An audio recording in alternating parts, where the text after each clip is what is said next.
आपके कार्यकाल में हुआ क्या? आपस में लड़ते रहे, विधायकों को खुश करने के लिए जो मांगा विधायकों ने वही दे दिया, जो मांगा। आपने एक बार भी सोचा कि राजस्थान के हित में जो फैसला हो।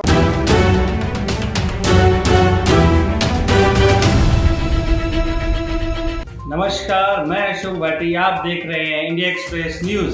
आइए डालते हैं आज की मुख्य खबर पर नजर। मुझे बोलने का मौका दिया, इसके लिए सबसे पहले आपको धन्यवाद दे रहा हूं मैं। रही बात अभी सरकार को बने हुए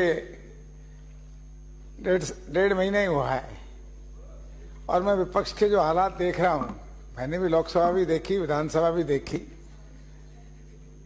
जिला परिषद भी देखी, पर पहली बार शायद यादव आप लोगों से पच नहीं पा रहा कि 1-1.5 महीना नहीं निकाल पा रहे तो आप 5 साल कैसे निकालोगे?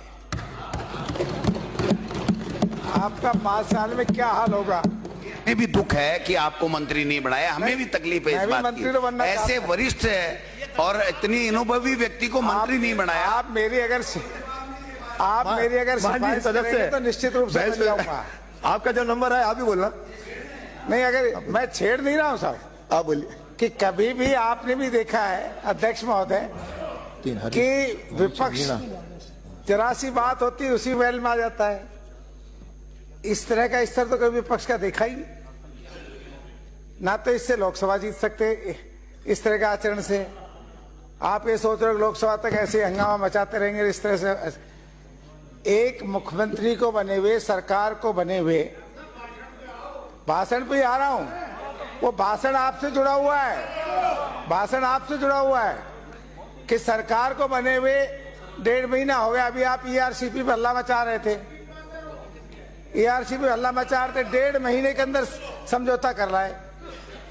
अब बजाओ तालियां मुख्यमंत्री के लिए, करो मुख्यमंत्री के लिए उड़ाइए कि एक मुख्यमंत्री 1.5 महीने में ईआरसीपी का समझौता लागू कर दिया जो आप 5 साल तक नहीं कर पाए। बजाओ ताली। कोई टाइम बैठे बैठे मत बोलिए।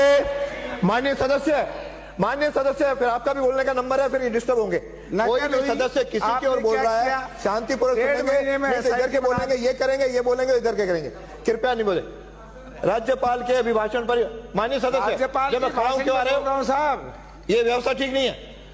एंटी गैंगस्टर फोर्स बढ़ा देना 1.5 महीने में ही, 1.5 महीने के अंदर एसआईटी बना देना, एंटी रोमियो को तत्काल रूप से मजबूती से लागू कर देना, और मोदी जी की जो गारंटी है, जिसकी गाड़ी राजस्थान में घूम रही है कि भाई हर घर को छत मिले, हर इंसान को अन्न मिले, सारे 450 में सिलेंडर कर देना, जो अच्छे काम हैं उनके लिए। तब आपके कार्यकाल में हुआ क्या?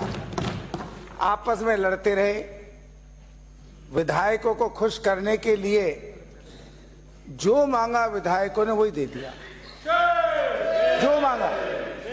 आपने एक बार भी सोचा कि राजस्थान के हित में जो फैसला हो रहा है, उस टाइम तो आप मंत्री थे, सरकार थी आपकी, एक बार तो सोचते। मेरे अपने जिले से ही लेता हूं, मेरे जिले के 3 टुकड़े कर दिए,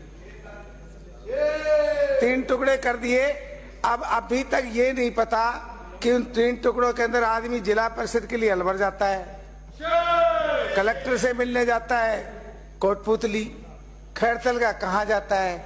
ये इतनी भारी परेशानी हो रही है, उसका बहुत नुकसान हम लोगों को हो रहा है। रोज कहते हैं साहब कुछ करो, कुछ करो, कुछ करो। करें क्या? आपका सारा बिगाड़ा हुआ काम उसको सुधरे कैसे? थोड़ा तो उस टाइम ध्यान दे लेते, क्या कर रहे हैं, क्या करने जा रहे हैं। करना पड़ेगा, 3 पहले ही।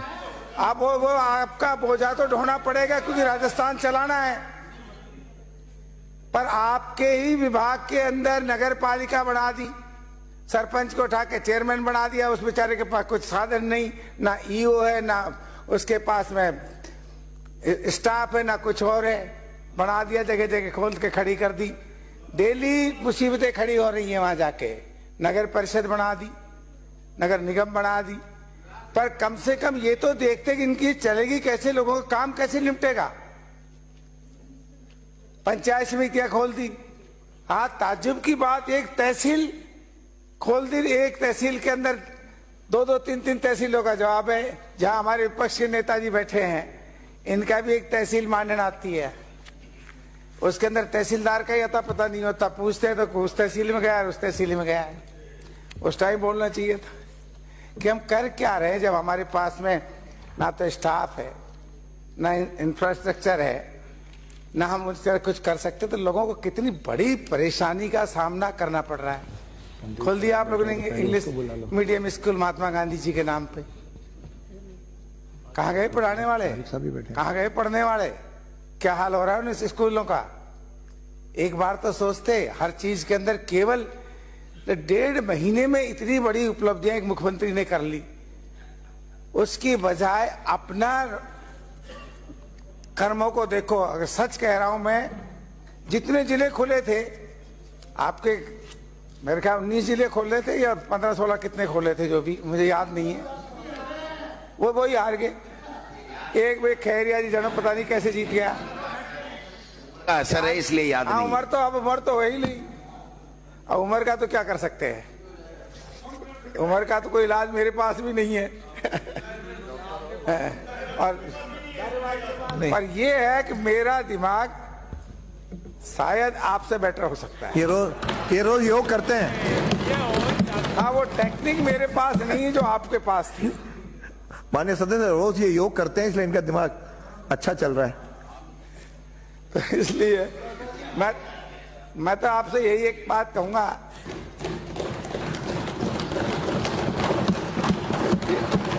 माननीय अध्यक्ष महोदय, करो स्वागत मुख्यमंत्री जी का। ERCP लागू करा के लाए, ताली तो बजा दो डोटासरा जी, ताली तो बजा दो, मेज तो थपथपा दो, कुछ तो थोड़ा लिहाज कर लो। बहुत बड़ा ऐतिहासिक फैसला कर लेके आए। 1.5 महीने में रो सुनने आ गए, वरना तो वैसे ही जाता बेकार है। माननीय सदस्य बेकार क्यों जाता? अरे माननीय सदस्य आप बोलिए, बोलना जा रहा। जुबेर खान जी कि आप जो और कहें तो थोड़ा ठीक रहेगा, कुछ ना कुछ मुझे फायदा ही मिलेगा।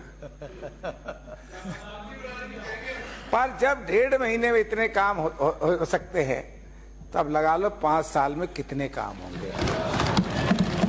सत्ता का क्या। और एक चीज निश्चित रूप से माननीय विपक्ष के नेताजी, मेरा आपसे आग्रह है कि बहुत छोटी उम्र में बहुत बड़ा पद मिला आपको, और अभी तो आप बहुत आगे तक जाएंगे। ये आज की बात, सबके भाग्य में ये नहीं होता है, पर हर मिनट के अंदर वेल में आ जाना ये रिकॉर्ड होता है। इसका मैसेज कुछ दिनों बाद में नौटंकी का मैसेज चला जाएगा, ये तो नौटंकी बात है। एक गंभीरता होती है।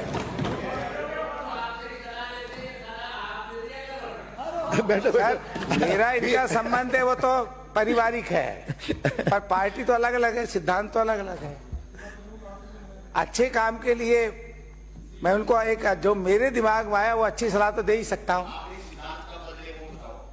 माननीय सदस्य, माननीय सदस्य, किसी के भी भाषण में बीच में न बोलें। मैंने सिद्धांत उस दिन बदले जब डोटासरा जी ने अपने महकमे में नकल कराई, नकल करा के फिर चुप हो गए, तो मैंने कहा उसके अंदर मैंने सिद्धांत बदला। जब अगर आप उस टाइम, जो आज मुख्यमंत्री जी ने SIT बनाई, उस टाइम आप भी गठित कर देते भाई। अपन पाक साहब थे, कार्रवाई करने में क्या दिक्कत थी, पर तब तो आप चुप रह गए।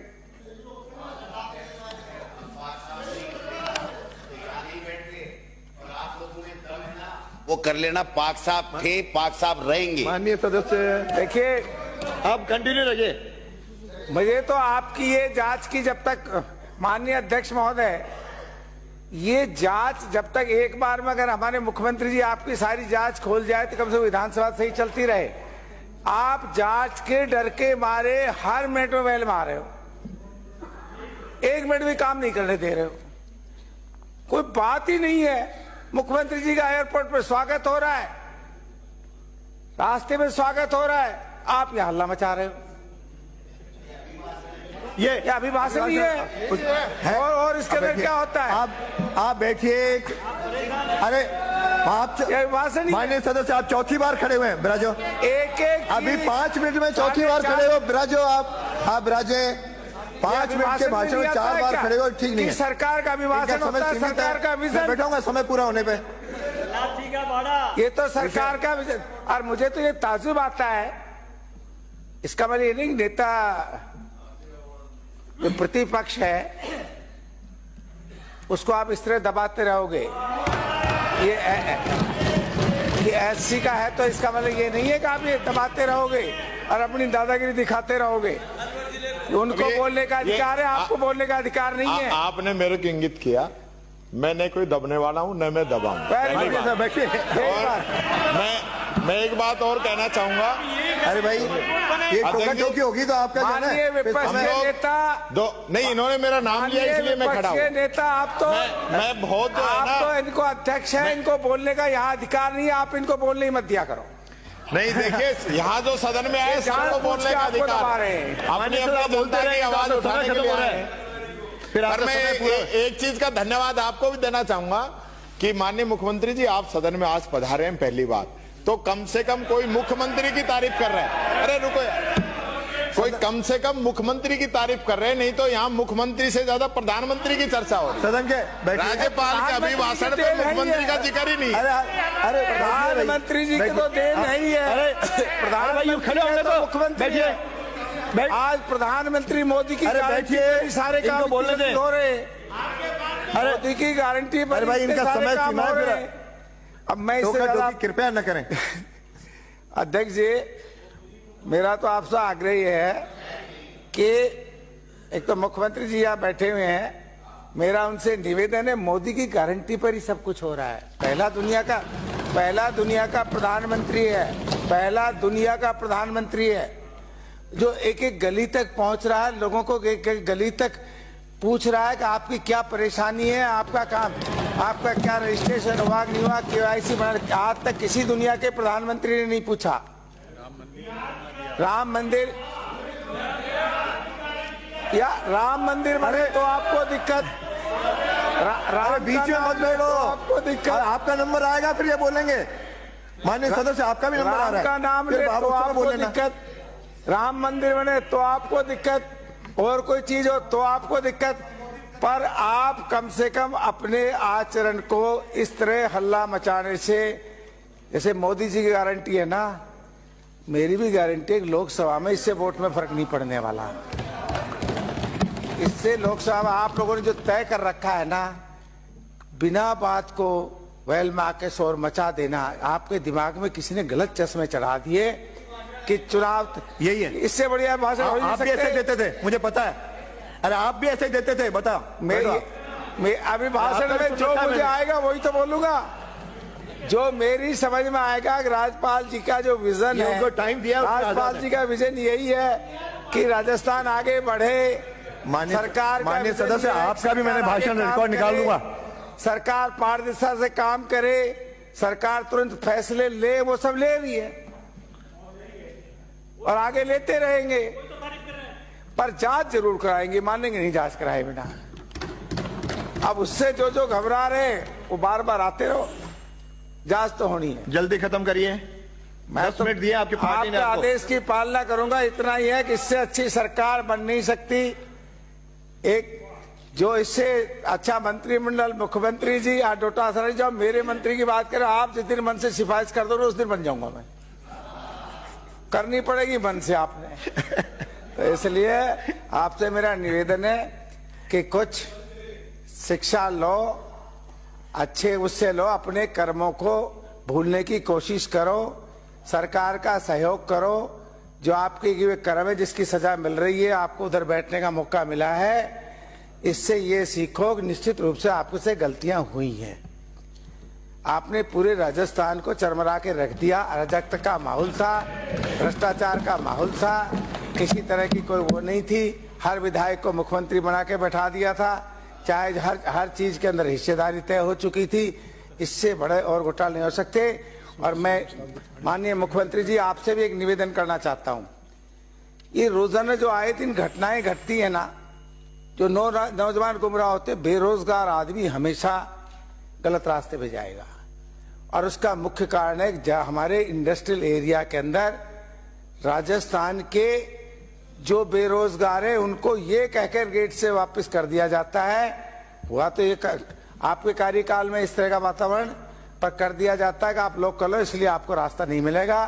इसलिए मेरी विनती है, सम्मत करिए।